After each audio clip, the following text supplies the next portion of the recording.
Assalamualaikum warahmatullahi wabarakatuh. Perkenalkan, nama saya Nindya Hawa Ainur Fanfa, nomor induk mahasiswa A4102000142. Saya berasal dari program studi pendidikan matematika, Fakultas Keguruan dan Ilmu Pendidikan. Di sini saya akan mempresentasikan materi mengenai pemikiran dan penerapan filsafat pendidikan menurut Ibnu Khaldun.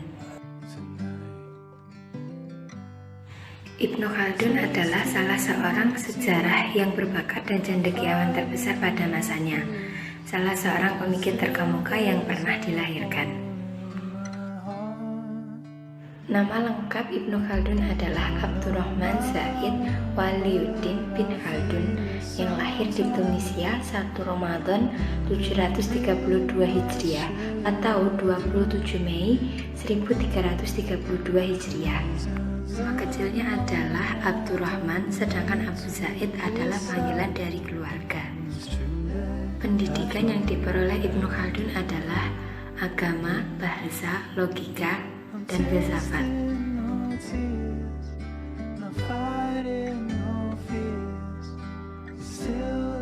Selain ilmu pendidikan, Ibnu Khaldun juga menghafal Al-Quran dan mempelajari fisika dan matematika dari ulama-ulama besar pada masanya.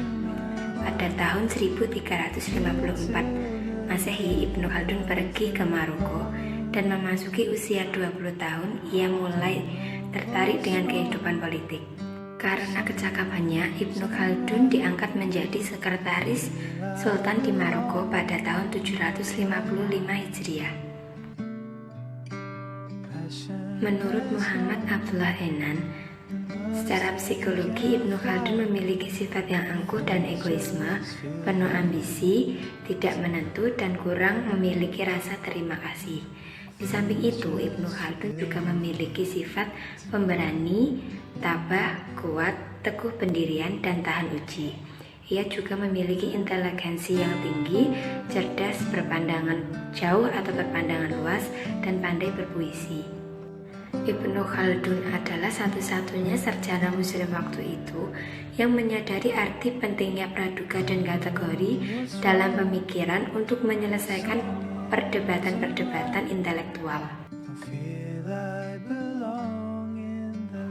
Ibnu Khaldun terkenal sebagai ilmuwan besar karena karyanya yang berjudul Muqaddimah atau pendahuluan.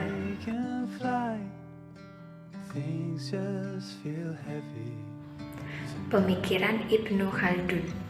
Menurut Ibnu Khaldun, ilmu pendidikan bukanlah suatu aktivitas yang semata-mata bersifat pemikiran dan perenungan yang jauh dari aspek-aspek pragmatis di dalam kehidupan. Akan tetapi, ilmu pendidikan merupakan gejala konklusif yang lahir dari terbentuknya masyarakat dan perkembangannya dalam tahapan kebudayaan. Di dalam mukaddimahnya, Ibnu Khaldun memberikan definisi tentang pendidikan melalui gambaran-gambaran secara umum, seperti yang dikatakannya, barang siapa tidak terdidik oleh orang tuanya, maka akan terdidik oleh zaman. Maksudnya, barang siapa tidak memperoleh tata krama yang dibutuhkan sehubungan pergaulan bersama melalui orang tua mereka yang mencakup guru-guru dan sesepuh, dan tidak mempelajari hal itu dari mereka, maka ia akan mempelajarinya dari alam, dari peristiwa-peristiwa yang terjadi sepanjang zaman. Zaman akan mengajarkannya. Dari pendapat di atas dapat diketahui bahwa pendidikan menurut Ibnu Khaldun mempunyai pengertian yang cukup luas. Pendidikan bukan hanya merupakan proses belajar mengajar yang dibatasi dengan 4 dinding, tetapi merupakan suatu proses di mana manusia secara sadar menangkap, menyerap, dan menghayati peristiwa-peristiwa alam sepanjang zaman. Tujuan pendidikan. Berikut ini 6 tujuan yang hendak dicapai berdasarkan Muqaddimah Ibnu Khaldun. 1. Menyiapkan seseorang dari segi keagamaan, yaitu mengajarkan syair-syair agama menurut Al-Quran dan hadis Nabi. 2. Menyiapkan seseorang dari segi akhlak, dikarenakan hakikat pendidikan menurut Islam sesungguhnya adalah penumbuhan dan membentuk kepribadian manusia yang sempurna melalui budi luhur dan akhlak mulia.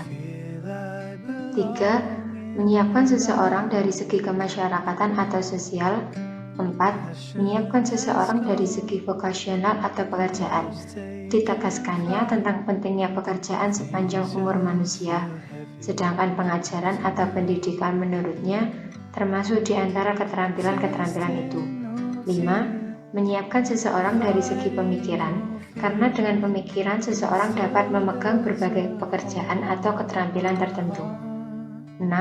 Menyiapkan seseorang dari segi kesenian, termasuk musik, art, seni bina, dan lain sebagainya. Jadi, dapat kita simpulkan bahwa tujuan pendidikan bukan hanya untuk mendapatkan ilmu pengetahuan, akan tetapi juga untuk mendapatkan keahlian. Dari rumusan yang ingin dicapai, Ibnu Khaldun menganut prinsip keseimbangan. Metode Ibnu Khaldun. Adapun metode yang ditawarkan Ibnu Khaldun adalah bersifat intelektualitas, di mana memberikan kemudahan-kemudahan bagi anak didiknya demi tercapainya tujuan pendidikan. Karena menurutnya hakikat manusia itu adalah jiwanya yang akan menentukan hakikat perbuatan-perbuatannya, termasuk perbuatan pendidikan.